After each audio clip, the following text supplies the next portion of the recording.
नमस्कार. आज आपल्याबरोबर आहेत श्री जयंत परांजपे. जयंत परांजपे हे शेअर मार्केटमध्ये अतिशय सर्वसामान्य माणसाला शेअर मार्केट समजावं, सर्वसामान्य माणसाने शेअर मार्केटमध्ये यावं आणि हे करत असताना त्याची रिस्क कमीत कमी असावी, या दृष्टिकोनातून प्रयत्न करणारा एक मराठमोळा व्यक्तिमत्व अशी त्यांची ओळख आपण करू शकतो. एलिट्स कॅपिटल नावाची त्यांची कंपनी आहे, तिथे ते को फाउंडर आहेत आणि IT बॅकग्राऊंड असलेला हा माणूस आज शेअर मार्केटमध्ये प्रभावीपणे काम करतो आहे. आपण त्यांच्याकडनं समजून घेणार आहोत, की शेअर मार्केट सर्वसामान्य माणसांसाठी कशा पद्धतीने काम करतं, सर्वसामान्य माणसाने शेअर मार्केटमध्ये यायला पाहिजे का, त्याची रिस्क मॅनेजमेंट कशा पद्धतीने करायला पाहिजे, या सगळ्या संदर्भात आज आपण त्यांच्याशी बातचीत करणार आहोत. सर, सर्वप्रथम हार्दिक स्वागत. नमस्कार नितीन सर. IT आणि शेअर मार्केट या दोघांचा संगम कसा काय झाला? फार म्हणजे अपेक्षित प्रश्न बऱ्याच जणांना पडलेला असतो. ऍक्च्युली मला एक सांगायला आवडेल की काय होतं की मला लहानपणापासून काहीतरी बिझनेस करायचा होता असं मनामध्ये होतं, पण जी काय बॅकग्राऊंड होती त्यामुळे एज्युकेशन क्वालिफिकेशन घेत गिरगाव मधनं मोठा IT मध्ये, मग शेवटी IT क्षेत्रामध्ये होतो. ऑलमोस्ट 25 वर्ष IT मध्ये आणि नॉन IT मध्ये काम केलं. आणि IT मध्ये असताना जेव्हा एक असा टाइम आला होता 2009 मध्ये की नावाची कंपनी बऱ्याच लोकांना माहिती आहे, बरोबर, तर त्या कंपनीमध्ये मी जॉईन झालो होतो जस्ट 1-1.5 महिन्यापूर्वी. आणि तेव्हा जे आमचे CEO होते त्यांच्याकडनं एक फायनान्शियल फ्रॉड झालं. बरोबर. आणि सेम डेला, म्हणजे आजही तो डेट अँड टाइम मला लक्षात आहे, 7 जानेवारी 2009 ला स्टॉक 264 वरनं एका दिवसामध्ये 24 रुपये झाला. So I was really shock. म्हणजे काय प्रकारे, म्हणजे एखाद्या गोष्टीचे व्हॅल्युएशन 90% एका दिवसात घसरू शकतं. तो थोडी भीती वाटली मला नक्कीच, पण ऍट द सेम टाइम मी एक पॉझिटिव्ह विचार असा केला की म्हणजे आपण 10 रुपये टाकले तर ते 90 रुपये होऊ शकतात. बरोबर. So what is matters to me, I realise की टायमिंग फार इम्पॉर्टंट आहे. पण जनरली एखादा माणूस असला असता तर तो म्हणाला असता, आईला 260 वरचा शेअर 24 वरनं आला, बरोबर आहे, बाबा इथे जायला नको, असा एखादा म्हणजे माझ्यासारखा तो माणूस असला असता त्यांनी हा विचार केला असता. बरोबर. पण तुम्ही विचार वेगळ्या पद्धतीने केला आणि तुम्ही म्हणालात की 260चा शेअर 24 वर येतो, याचा अर्थ 24चा शेअर हा वरती पण जाऊ शकतो. बरोबर. काय विचार होतो त्यावेळेस? विचार असा होता की कारण काय झालं, कधी कधी माणसाकडे जेव्हा ऑप्शन्स लिमिटेड होतात, म्हणजे काय झालं, मी जॉईन झालो कंपनीमध्ये तेव्हा I was kind of senior management role मध्ये होतो. बरोबर. आणि आमच्या लक्षात आलं कंपनीमध्ये काहीतरी गडबड आहे. तो मी एक असा विचार केला की कदाचित आपल्याला जे थोडे हायर पॅकेज मधले लोक आहेत त्यांना कदाचित महिन्याभरात 2 महिन्यात कदाचित द्यायला सांगतील. बरोबर. तर म्हटलं काय करायचं मग अशा वेळेला. आता that time I was I think 38 वगैरे 37-38 होतं. म्हटलं त्यावेळेला वाटलं आता या टायमाला आपण काय करायचं, म्हटलं निदान नवीन काही शिकू. हे किती सालची गोष्ट आहे? 2009. ओके. हा. सो मी विचार केला इमिजिएटली आपण मग हे स्टॉक मार्केट शिकून घेऊ. मग मी तिकडे पुण्यामध्येच होतो, तिकडे सर्टिफाईड टेक्निकल कोर्स केला. कारण म्हटलं मला थोडं ते इंटरेस्टिंग याच्यासाठी वाटलं की जर आपल्याला प्रॉपर नॉलेज असेल टेक्निकल आणि जर आपल्याकडे पैसे असतील तर टायमिंगचा सगळा खेळ हे माझ्या लक्षात आलं. कारण नंतर मी ऑब्झर्व केलं पुढच्या आठवड्याभरामध्ये पॉझिटिव्ह न्यूज यायला लागल्या. तो शेअर 6 रुपयापर्यंत गेला, 6 वरून लगेच 36 वरती पण आला. अरे बापरे. So it was very exciting. So I decided की बाबा जर कधी बिझनेस करायचा तर आपण स्टॉक मार्केटमध्ये बिझनेस करायचा. एक्झॅक्टली असं तेव्हा मी डिसाईड केलं. पण तुम्ही IT मध्ये होतात, बरोबर आहे? तुम्ही अनेक देश फिरला होतात, राईट आहे? जवळपास 10 ते 12 देश तुम्ही फिरलेला आहात. राईट. पैसे पण नॅचरली IT मध्ये होतात म्हणजे चांगलेच मिळत असणार. पण मग अचानक असं ते तुमचं करिअर काय होतं ते जरा सांगा. IT मध्ये असताना फार छान म्हणजे मला संध्या मिळाल्या. म्हणजे इनफॅक्ट त्यामध्ये मी वाटलं होतं 2 महिन्यात बाहेर पडेन, तर मला खरंच वाटलं नव्हतं. आणि तिथे 12 वर्ष मी त्या कंपनीत कंटिन्यू केलं. आणि त्यांच्या तर्फे मला ऑस्ट्रेलियामध्ये 3 वर्ष होतो, बाहेर काही मिडल ईस्ट मध्ये होतो, आणि असं करत जर्नी चालू होता माझा. 2016 मध्ये अजून एक माझ्या करिअर मध्ये मी म्हणून एक मुवमेंट आली, आणि may be that is the beginning of to start thinking to start my own business. बरोबर. 16 मध्ये काय झालं, जेव्हा माझं 2015 पर्यंत मी आउट ऑफ इंडिया फिरलो. मग घरनं काही चॅलेंजेस होते, ते म्हणाले आता बाहेर नाही जायचं आपल्याला, इंडियातलं प्रोजेक्ट व्हायचे. तेव्हा सेबी मधलं प्रोजेक्ट म्हणजे बिकेम देन एमसॅट then tech Mahindra. So I became a part of the tech Mahindra that time. तर टेक महिंद्राच्या ते कॉन्ट्रॅक्ट टेक महिंद्राकडे कॉन्ट्रॅक्ट होतं सेबीचं.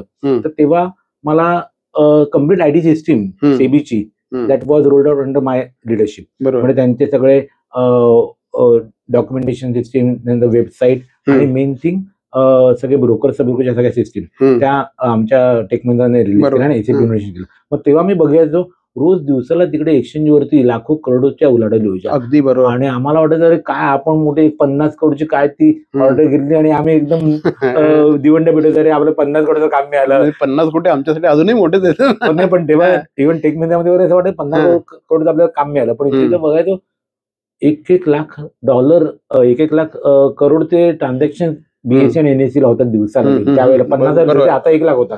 बरोबर. त्यामुळे इट वॉज व्हेरी एक्साइटिंग. म्हणजे आणि आपण काय करतोय म्हणजे असं मला असं मनात विचार लागला. आणि झालं कसं त्या दरम्यान ना माझे सगळे मोठमोठे जे ब्रोकर्स होते ना, म्हणजे त्यावेळेस ते म्हणजे IIFL किंवा मोतीलाल ओसवाल आणि बरेच असे काही नावातले ब्रोकर, त्यांच्याबरोबर माझ्या इंटरॅक्शन झाले. त्यांच्या सिस्टीम्स, कारण आम्ही सेबी सिस्टीम त्यांच्याकडे इम्प्लिमेंट करायचो. बरोबर. तर तेव्हा काही क्लोजली डिस्कशन झाली तर मला असं वाटलं की I think this is a good business. That was actually turning point, की जिथे तुम्हाला आयटी मधून थोडंसं तुमचं जे प्रवेश झाला, त्यांची प्रवेश झाला आपण म्हणूया. म्हणजे पॅशन होतं की बाबा मागे ना काहीतरी करूया, मागे काही करूया, पण डायरेक्शन मिळत नव्हतं. तर तुम्ही बिझनेस म्हणून याला स्वीकारायचं किंवा बिझनेस म्हणून याच्यामध्ये यायचं, हे कसं काय व्हायला लागलं? आता झालं कसं, त्याचं मगाशी म्हटलं मी की कोर्स केला तो एका वेगळ्या अँगलने केला होता की जमला जॉब गेला तर काहीतरी स्वतःच कमवता यायला पाहिजे म्हणून कोर्स केला. बरोबर. पण टचवूड तेव्हा माझ्या कंपनीमध्ये चांगली रिवायवल जी प्रोसेस झाली त्यावेळेला I got opportunity to contribute आणि मी सक्सेस झालो त्या कॉन्ट्रीब्युशन मध्ये आणि आमची कंपनी रिवाईव्ह झाली. त्यामुळे एवढा बिझी झालो की जे मार्केट शिकलो होतो ते बघायला पण मिळत नव्हतं. आणि पण शेवटी ते आपली रोजीरोटी होती, नोकरी करत होतो. मग मार्केट पासून लांब जायला लागलो. मग 2-3 वर्ष बाहेर होतो मी, आउट ऑफ इंडिया होतो. म्हणजे परत आलो तेव्हा एक माझा जो आत्ताचा पार्टनर आहे अक्षय कोरगावकर, बरोबर, that time he was my financial adviser. तर त्यावेळेला 2013 ते 2017 4 वर्ष मला अक्षय कोरगावकरने चांगले रिटर्न मिळवून दिले. बरोबर. सो आय थॉट की आय थिंक जर मला पैसे मिळू शकतात तर मी माझे आपले फ्रेंड रिलेटिव्ह आहेत त्यांच्याबरोबर आपण चेक करू. आपल्या सुरुवातीला जे काही ओळखीचे आहेत लोक त्यांच्याबरोबर आपण इंटरॅक्ट करायला काहीच हरकत नाही. बरोबर. तर असा मी विचार केला. मग 2017 पहिल्यांदा खरं ॲज अ स्लिपिंग पार्टनर म्हणून चालू केलं मी अक्षय बरोबर. म्हणजे तेव्हा मी प्लस माझे 2-3 मित्र क्लोज त्यांना सांगितलं की तुम्ही याच्याकडे अकाउंट करूया आणि he will buy and sell shares आणि आपल्याला देईल रिटर्न. हे 2 वर्ष आम्ही चालू केलं. त्यांना पण चांगला एक्सपिरियन्स आला. सो बेसिकली आणि अक्षयने पण मला सांगितलं की मी जरा अजून थोडं काही स्ट्रॅटेजीज बनवतोय तर तुम्ही 2 वर्ष अजून थोडे एक्सटेंड करा. बरोबर. Because he is a very I would say genuine person in terms of की त्याचं म्हणणं आहे की आपल्याला दर महिन्याला प्रॉफिट व्हायला पाहिजे. अशा स्ट्रॅटेजीमध्ये होतो. त्याने ती मॉडेल अशी सगळी बनवली. आणि मग 2019ला जेव्हा मी त्याला म्हटलं अक्षय आता काय तू कॉन्फिडंट आहे, अक्षय बोलला येस. तर आता आपल्याला कुठच्याच महिन्यात लॉस नाही होऊ शकणार किंवा कधी झाला तर अगदी मायनर होऊ शकेल, पण otherwise out of 12 month definitely 10-11 month we can make profit. Exactly. म्हणजे असं नेहमी म्हटलं जातं की सामान्य माणूस जो असतो हा पहिले शेअर मार्केटमध्ये जायला घाबरतो. बरोबर. इन्व्हेस्टमेंट वगैरेच्या सगळ्यानंतर. बरोबर. बाकी सकाळी 9ला उठल्यानंतर आम्ही पहिल्यांदा बघतो आज मार्केटची कंडिशन काय, खालती आहे का वरती आहे. बरोबर. खालती असेल तर दिवसभराचा मूड ऑफ, वरती असेल तर चलो कुछ अच्छा हो रहा है. पण सामान्य माणूस, मराठी माणूस हा शेअर मार्केटमध्ये यायला घाबरतो. आणि तुम्ही बिझनेस साठी हे केलं, म्हणजे बिझनेस मध्ये जे यायचं हा विचार तुम्ही केलात, भीती नाही वाटली? ऍक्च्युअली कसं होतं त्यामध्ये थोडा भीती यासाठी नाही वाटली कारण जसं सुरुवातीला म्हटलं की almost by the time I started business 2019 डिसेंबरच्या दरम्यान, तर ऑलमोस्ट मला वाटतं 24-1 वर्ष मला ऑलरेडी इंडस्ट्रीमध्ये जॉब करून झाली होती. त्यामुळे गाठीचे पैसे होते. Right. Mrs is working in government NABARD bank. त्यामुळे तिच्या संमतीने ती म्हणाली की ते तुला करायचं ना, म्हटलं करू. मग मी असा विचार केला की वर्स्ट कम काय होईल, रिस्क घेतो चालणार नाही ना, पण स्वतःपुरती आपण. आणि माझ्या स्वतःकडे गाठीशी माझ्याकडे अनुभव असल्यामुळे मला भीती नव्हती. समजा नाही चाललंय तर आपण काहीतरी मॅनेजमेंट कन्सल्टन्सी करूच, तेवढं तर नॉलेज होतच माझ्याकडे. बरोबर. असं करून मी चालू केलं. पण तेव्हा एक गंमत झाली तेव्हा पण तेव्हा टायमिंग बघायचे. जानेवारी 2020ला मी फुल फेज चालू केलं. बरोबर. आणि कोविड लागला. आणि माझ्या मते कोविड ज्यावेळेस लागला त्याच वेळेस खूप सारे लोक शेअर मार्केटमध्ये आले. किती, म्हणजे माझे एक मध्यंतरी मी काहीतरी ऐकलं होतं की अक्षरशः लाखाच्या संख्येमध्ये ज्यांनी कधी शेअर मार्केटमध्ये हात पण घातला नव्हता. बरोबर. असे अनेक डीमॅट अकाउंट याच कालावधीमध्ये उघडले गेले. माझी संख्या काहीतरी 70 लाखाच्या वरती होती काहीतरी. तुम्ही करेक्ट मला नंबर सांगता नाही, पण एवढं सांगेन की कोविडच्या आधी आपल्याकडे 7.5% डीमॅट अकाउंट्स होती इन टर्म्स ऑफ, जेव्हा आपण म्हणतो 18 ते 60 ह्या अर्निंग एज मधल्यांचे फक्त 7.5% डीमॅट अकाउंट होती. आणि कोविडच्या नंतर एका वर्षामध्ये तो काउंट झाला 15%. आणि आज साधारण 17-18 आहे. म्हणजे कोविडमध्ये जो एक सर्ज आलाय वरती, जो तो उठून डीमॅट अकाउंट ओपन केलं. काय कारण होतं त्यावेळेस? काय झालं, आता तुम्ही जसं म्हणाल ना, मी बिझनेस चालू केला होता तेव्हा माझ्यासाठी खरे पहिले 3 महिने फार डिफिकल्ट होते. कारण काय झालं होतं, आमचा डिफिकल्ट होते म्हणजे काय होतं, कारण आमचा बिझनेस होता लोकांना इन्व्हेस्टमेंटसाठी सांगायला पाहिजे ना की तुम्ही 5 लाख टाकू शकता का, 10 लाख टाकू शकता का. बरोबर. तेव्हा पहिले 3 महिने लोक जीव मोठून धरून होते. तुम्ही त्याच्याने पैसे कसे मारणार ना. लोकांना इंटरेस्ट कधी आला, जुलैमध्ये इंटरेस्ट आहे 4 महिन्यानंतर, जेव्हा मार्केट ड्रिपला गेला आणि मग वरती रिवाइव्ह व्हायला लागला. Then everyone started talking positive about the stock market. म्हणजे मार्केट कसं आहे माहिती आहे का, मार्केट ना फार रिव्हियर्ड आहे. जेव्हा लोक विचार करत होती, अरे लोक घरी बसले आणि कसं काय मार्केट वरती यायला लागलं. People fail to understand market काय करतं, म्हणजे मार्केट फॉरवर्ड लुकिंग असतं. मग त्याने काय विचार केला की कोविडने जे काही नुकसान होणार आहे ते 4 महिने मार्केटने कन्सिडर केलं. Now market is discounted that thing. At the same time मार्केटमध्ये असं लक्षात आलं किंवा ज्या इंडस्ट्रीजमध्ये की कोविडमध्ये IT industry, pharma industry, FMCG industry, ह्या तिन्ही इंडस्ट्रीचं डिमांड वाढणार आहे. बरोबर. आणि वाढला कारण काय झालं, ऑफिसेस शटडाऊन व्हायला लागली होती. बरोबर. टेक्नॉलॉजी पाहिजे म्हणजे IT फॉर्म मध्ये आली.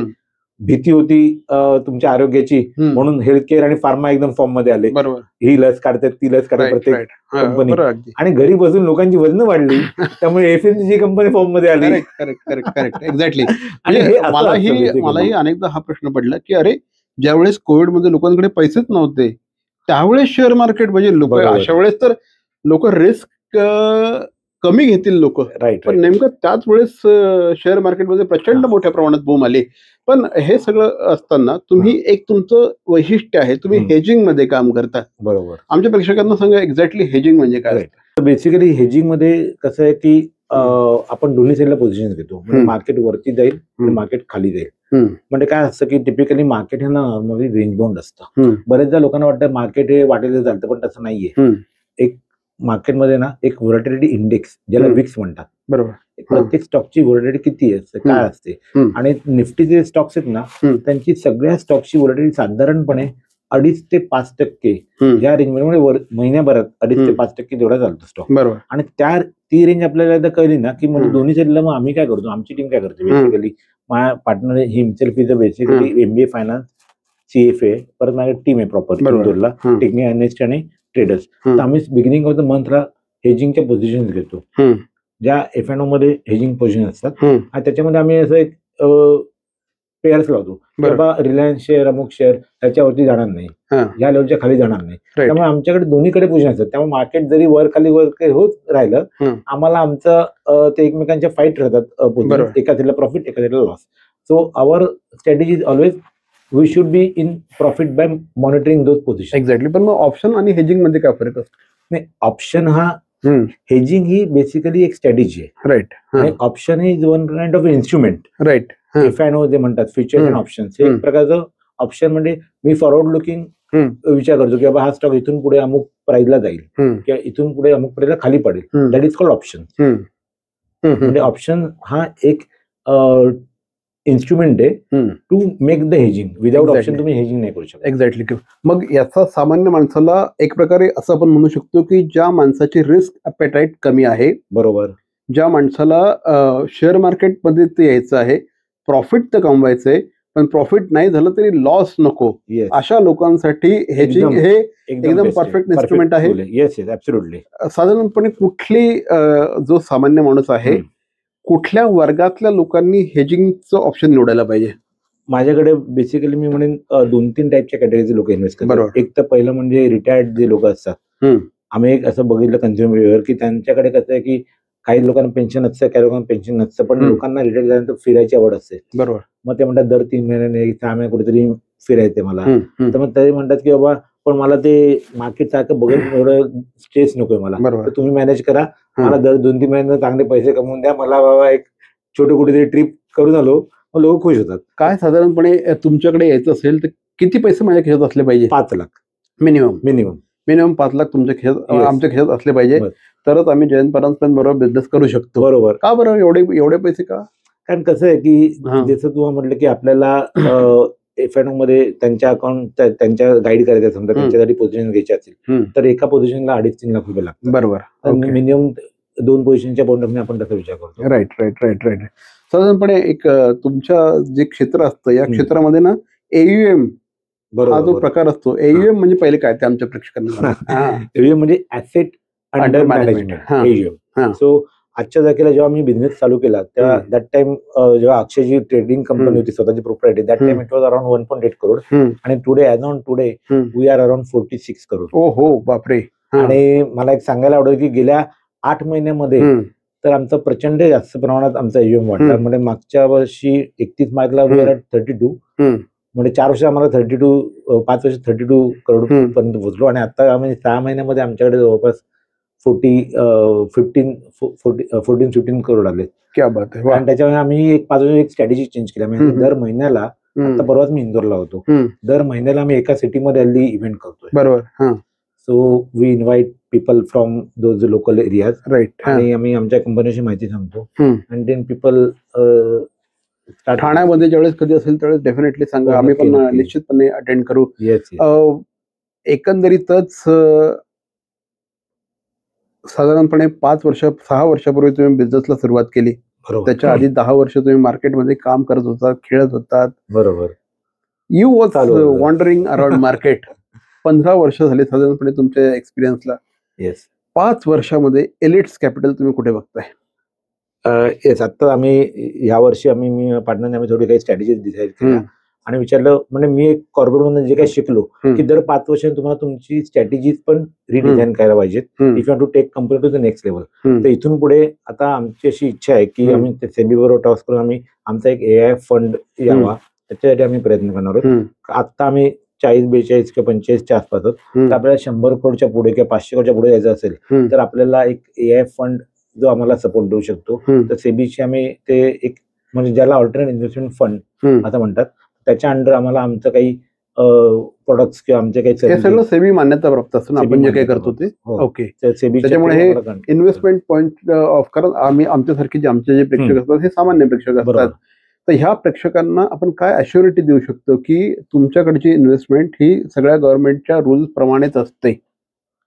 आता ह्याच्यात कसं असतं की तुम्हाला जे इन्व्हेस्टमेंट जी असते ती तुमच्या अकाउंट मध्ये होते, त्यामुळे आपण हेजिंग केल्यामुळे ना की ती रिस्क कम्प्लीट मिटिगेट झाली, तुम्हाला तो लॉस होत नाही, तुमचं कॅपिटल पण असतं ते पण प्रोटेक्ट राहतं. राईट. त्यामुळे आपण त्यांना सेबीच्या नॉर्म्स आम्ही त्यांना असं सांगू शकत नाही की तुम्हाला एवढा टक्के प्रॉफिट दरवर्षी होईल, ते आम्ही सांगत नाही. पण आमचा ट्रॅक रेकॉर्ड प्रमाणे आम्ही त्यांना सांगतो की बाबा एवढे तुम्हाला आम्ही कमी देऊ शकतो आणि तुमचा लॉस का नाही होणार, बिकॉज ऑफ द हेजिंग तुमचे कॅपिटल प्रोटेक्ट होतं. जे असं म्हटलं जातं की share market, mutual fund investment is subject to market risk, म्हणजे त्याच पद्धतीने तुम्ही सुद्धा म्हणताय की हे सब्जेक्ट टू मार्केट रिस्क आहे, पण याच्यामध्ये रिस्क ही तुलनेने कमी आहे. केल्यामुळे आपण ती रिस्क मिटिगेट केली. एक्झॅक्टली. मराठी माणूस जो आहे हा बिचारा या सगळ्या क्षेत्राशी आधीच थोडासा घाबरून असतो, पण तरीही तुमच्यासारखी लोक आता पुढे येत आहेत आणि ते या माणसांना थोडीशी हिंमत देत आहेत. काय दिसतंय ओव्हरऑल गेल्या काही वर्षांमध्ये मराठी टक्का किती वाढलाय शेअर मार्केटमध्ये? नाही, आता बराच वाढत चाललेला आहे मराठी टक्का. त्याच्या मागे कारण म्हणजे मला वाटतं लॉकडाऊन मध्ये भरपूर आपले ट्रेनर्स होते असे, म्हणजे इन्फ्लुएन्सर्स होते, मराठी पण आहेत, त्या लोकांनी सांगितलं की मार्केटमध्ये इन्व्हेस्ट करा. आणि आता इव्हन मी नोटीस केलं की शाळा कॉलेजेसमध्ये जे कोर्सेस आलेले आहेत नवीन यंग जनरेशन पोरांना, ते सांगतात की तुम्ही मार्केटमध्ये पैसे इन्व्हेस्ट करा, फक्त काय त्याला जुगारासारखं बघू नका.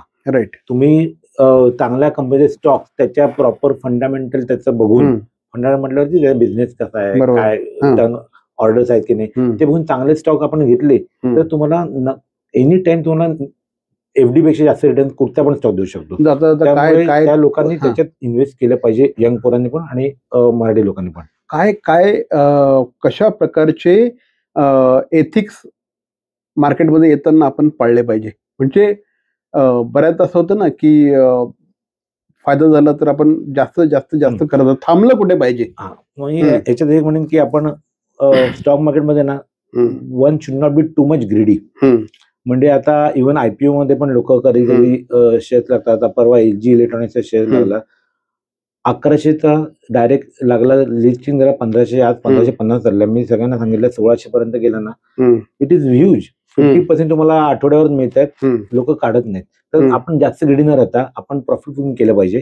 दुसरी गोष्ट, पेनी स्टॉक मध्ये इन्व्हेस्ट म्हणजे आम्ही रेकमेंड करत नाही. पेनी स्टॉक कसा आहे, तो सट्टा आहे. लागला तर लागला, नाही तर झिरो होतात. बरोबर. त्यापेक्षा आपण फंडामेंटली चांगले जे स्टॉक्स आहेत ते आपण जरी घेतले तरी तुम्हाला 15 ते 20% दरवर्षी मिळू शकतात. ज्या उत्तम कंपन्या आहेत, ज्या कंपन्या चांगलं काम करतात, सकाळपासून रात्रीपर्यंत जे वस्तू आपल्याला लागत असतात, त्याचं जे मॅन्युफॅक्चरिंग करत असतात, अशा कंपन्यांबरोबर जावं. म्हणजे रिस्क ही जी आहे आपोआप कमी होते. बऱ्याचदा असं असतं की लोक एकमेकांशी बोलत असतात, ट्रेन मध्ये आम्ही ऐकत असतो, अरे मैंने ये शेअर इतने में खरीदा, वो इतने में गया, साला मैंने इतना प्रॉफिट कमाया. ते असतात, त्यांच्याकडे अपेटाइट मजबूत असतं. आपले बिचारी माणसं काय माहितीये का मजा, जेव्हा तुम्ही असे अननोन माणसाकडे येतात तो नेहमी प्रॉफिटचं बोलतो. पैसे कधी कमवले बोल, गमवले कधी सांगत नाही. हे सामान्य माणसाचं म्हणजे प्रत्येक माणसाचं हेच आहे की तो नेहमी सक्सेस स्टोरी सांगत असतो, फेल्युअर स्टोरी कधी कोणी शेअर करत नाही. आणि नेमका मग तो एखाद्या त्याचं ऐकून आपण जे अर्धवट किती केलं तर लॉस होणार. मग एक्झॅक्टली. जाता जाता काय सांगाल आमच्या प्रेक्षकांना, काय सल्ला द्याल? मी एवढंच सांगेन की Indian stock market is a big growth story. म्हणजे अजूनही पुढे 5 वर्षामध्ये, आता समजा आपण निफ्टी जर आपण बघतोय साधारण 25च्या आसपास आहे Nifty. So I will not be surprise की 2030 पर्यंत ती इझिली 40,000 क्रॉस होईल निफ्टी. आणि तुमचा सेन्सेक्स आहे तो 1.5 लाखाच्या वरतीच नक्की. Yes definitely. कारण आता 1 वर्ष आपण कन्झर्वेशन फेज मध्ये, त्यामुळे मला सांगितलं की ज्यांच्याकडे पैसे आहेत त्यांनी न घाबरता चांगल्या कंपनीच्या स्टॉक मध्ये इन्व्हेस्ट करा. माझ्याचकडे करा असं मी म्हणणार नाही, पण ऍटलीस्ट तुम्ही मार्केटमध्ये असणं आवश्यक आहे. आज बाहेरच्या डेव्हलप कंट्रीजमध्ये कोणी लोक बँकांमध्ये पैसे ठेवत नाही, कारण इंटरेस्ट रेट एवढे बरोबर कमी झालेले आहेत. 5-5.5% झाले. त्यापेक्षा तुम्ही असा विचार करा 12% मध्ये चालते, पण मार्केट देऊ शकतो 12%. का नाही? ब्ल्यूचिप कंपन्या त्या 12% देतात दरवर्षी. ते उलट असं पण म्हटलं जातं ना की इंसान हो या शेअर मार्केट आखिर ऊपर जाने वाला है. एक्झॅक्टली तसं काहीतरी आहे. तर हे होते श्री जयंत परांजपे, शेअर मार्केटमध्ये सामान्य माणसाच्या दृष्टिकोनातून शेअर मार्केट या विषयावर आज आपण त्यांच्याशी बातचीत करत होतो. आणि चांगला एक्सपिरियन्स आहे त्यांचा, आणि या क्षेत्रात सामान्य माणसासाठी काहीतरी करायच्या दृष्टिकोनातून माणूस सध्या काम करतो आहोत. आणि सर, तुमचं एलिट्स कॅपिटल, तुमचं जे स्वप्न 100 कोटीचं हे लवकरात लवकर पूर्ण हो.